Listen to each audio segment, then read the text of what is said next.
وعن حذیفة رضی اللہ عنہ قال قال رسول اللہ صلی اللہ علیہ وسلم لا يدخل الجنة قتات متفق علیہ۔ ابن حجر رحمہ اللہ کہتے ہیں کہ حذیفہ ابن الیمان رضی اللہ تعالیٰ عنہ سے روایت ہے، کہتے ہیں کہ اللہ کے رسول صلی اللہ علیہ وسلم نے فرمایا لا يدخل الجنة قتات، قتات جنت میں نہیں جائے گا۔ قتات کون ہے؟ آئیے دیکھتے ہیں۔ یہ حدیث بخاری مسلم دونوں میں ہے۔ مسلم کے الفاظ یہ ہیں لا يدخل الجنة نمام، نمام جنت میں نہیں جائے گا۔ قتات اور نمام یہ دو لفظ ہیں۔ امام مسلم نے اس کو کتاب الایمان میں روایت کیا ہے، حدیث نمبر 105، اور بخاری میں بھی حدیث ہے، بخاری میں حدیث نمبر 6056 پر یہ حدیث موجود ہے۔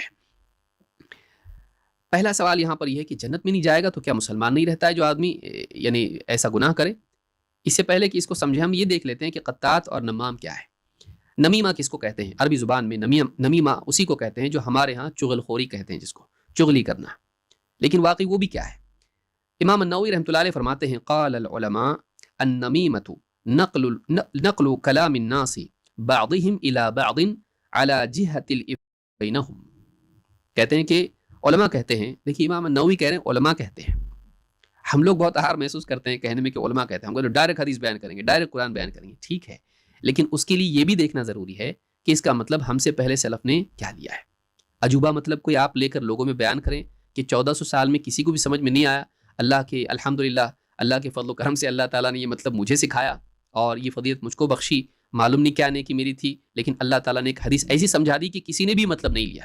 جہالت ہے یہ آدمی نادان ہے، بہت بڑے خطرے میں ہے۔ یہ آدمی کو چاہیے کہ وہ اپنے پہلے جو علماء گزرے ہیں ان کی تحقیق کو، ان کی تشریحات کو دیکھے، اس سے استفادہ کرے۔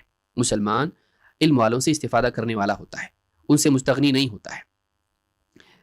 امام النووی رحمۃ اللہ علیہ فرماتے ہیں علماء کا کہنا ہے النمیمۃ نقل کلام الناس، نمیمہ یہ ہے کہ ایک انسان لوگوں کی بات نقل کرے، ایک کی بات دوسرے کو پہنچائے، بعضهم الی بعض، لیکن یہ پہنچانا کیسے ہو؟ علی جہۃ الافساد بینہم، ان میں آپس میں فساد ڈالنے کے لیے وہ باتوں کو نقل کرے، اس کی بات اس کو سنائے، اس کی بات اس کو سنائے۔ کیوں سنائے؟ تاکہ ان دونوں میں جھگڑا ہو جائے، یا آپس میں نفرت کرنے والے ہو جائے، آپس میں ان میں اختلاف پڑ جائے، آپس میں دوریاں ان میں ہو جائے، دشمن بن جائے۔ تو لوگوں میں دراڑ ڈالنے کے لیے ادھر کی بات ادھر، ادھر کی بات ادھر کرنا، یہ کیا ہے؟ نمیمہ ہے، یہ جائز نہیں، یہ حرام ہے۔ بعض علماء نے جو دو لفظ حدیث میں آئے ہیں قطات اور نمام، اس میں فرق کیا ہے، اور عام طور سے علماء نے کہا کہ دونوں ایک ہیں، لیکن بعض علماء نے کہا ایک تو ہیں لیکن نوعیت دونوں کی تھوڑی الگ ہے۔ اس اعتبار سے وہ مشترک ہیں کہ لوگوں میں فساد ڈالنے کے لیے بات کو نقل کرنا، لیکن بات سننے کے اعتبار سے اس میں تفریق علماء نے کی ہے۔ مثال کے طور پر حافظ منذری رحمہ اللہ کہتے ہیں، جن کی مشہور کتاب ہے الترغیب والترہیب، اس میں کہتے ہیں القطات والنمام بمعنى واحد، قطات اور نمام ایک ہی معنی میں آتے ہیں، دونوں کا ایک ہی مطلب ہے۔ وقیل النمام الذي يكون مع جماعة يتحدثون حديثا فينم عليهم، کہتے ہیں کہ نمام وہ آدمی ہے کہ جو ایک مجلس میں بیٹھا ہے لوگوں کے ساتھ اور ان کی باتیں سنے اور پھر وہ بات جا کے کسی اور کے سامنے بیان کرے تاکہ ان میں اور ان میں یا اس میں فساد ہو، جھگڑا پیدا ہو جائے۔ یہاں کی بات بیٹھ کے سنے ان کے ساتھ میں، اور پھر اس کے بعد وہ بات جا کر دوسروں میں بیان کرے تاکہ ان میں اور ان کے درمیان کیا ہو؟ فساد ہو، جھگڑا ہو۔ تو یہ کون ہوا؟ نمام۔ قطات کون ہے؟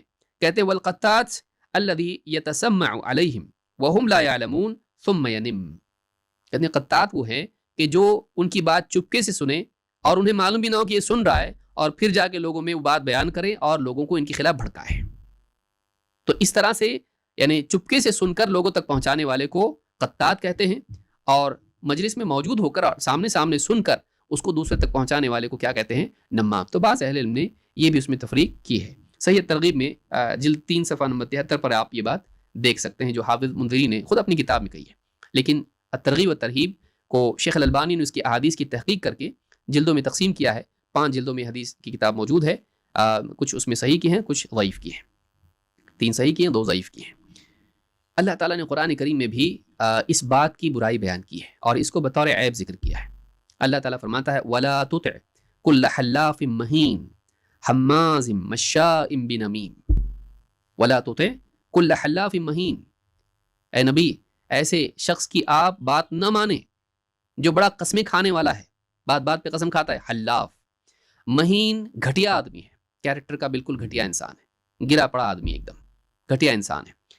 حماز مشاء بنمیم, حماز ہے لوگوں کی غیبتیں کرتا ہے, مشاء بنمیم چغل خوری کرتا پھرتا ہے, نمیمہ لے کر یہاں سے وہاں, وہاں سے وہاں, چغلی لے کر اس کے پاس جا کر چغل خوری کرتا ہے.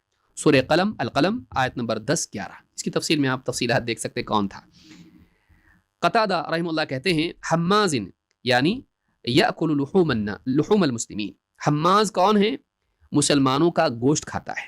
یعنی گوشت کھانے کا جو لفظ آتا ہے کسی کا, اسلامی اصطلاح میں اس کو غیبت کہتے ہیں کہ یہ غیبت کرتا پھرتا ہے. مشاء بنمیم ینقل الاحادیث من بعض الناس الى بعض, بعض کی باتیں بعض تک نقل کرتا ہے. مشاء بنمیم چل کے لوگوں کے پاس جاتا ہے. بعض لوگوں کی عادت ہوتی ہے, ان کو چین نہیں آتا ہے, کوئی بات اگر ملی فلاں کی, فلاں نے ان سے کوئی بات کہی, اب وہ چل کے وہاں تک جائیں گے, ان کو چین نہیں آتا ہے کہ لوگ محبت سے رہیں, الفت رہے ان میں باقی, تو کیا کرتے ہیں لوگوں کے پاس جا کے بتائیں گے آپ کو معلوم فلاں کیا کہہ رہے تھے, ایسا ایسا کہہ رہے تھے آپ کے بارے میں. حالانکہ اس کا کوئی فائدہ نہیں, بعض اوقات اس کا خود کا فائدہ بھی نہیں ہوتا ہے, لیکن لوگوں میں درار ڈالنے کا ایک, لوگوں کے اندر خباثت بعض اوقات ہوتی ہے, لوگوں کو لڑانے کا ایک بیماری ان کے اندر ہوتی ہے. وہ جب دیکھتے ہیں کہ لوگ آپس میں لڑ رہے ہیں, ان کو اچھا لگتا ہے, انہیں اچھا لگتا ہے. تو کچھ لوگوں کے مزاج میں یہ چیز ہوتی ہے. تو کہا حماز مشاء بنمیم, یہ مسلمانوں کا گوشت کھاتا ہے, ان کی غیبتیں کرتا ہے, اور کیا کرتا ہے چغلی لے کر یہاں سے وہاں پھرتا رہتا ہے, اس کی بات اس کو, اس کی بات اس کو, تاکہ لوگوں میں فساد اور جھگڑا پیدا کرے, لوگوں کو ایک دوسرے کا دشمن بنائے. تو یہ امام ابن جریر الطبری نے اپنی تفسیر میں اس کو حسن سند کے ساتھ روایت کیا ہے.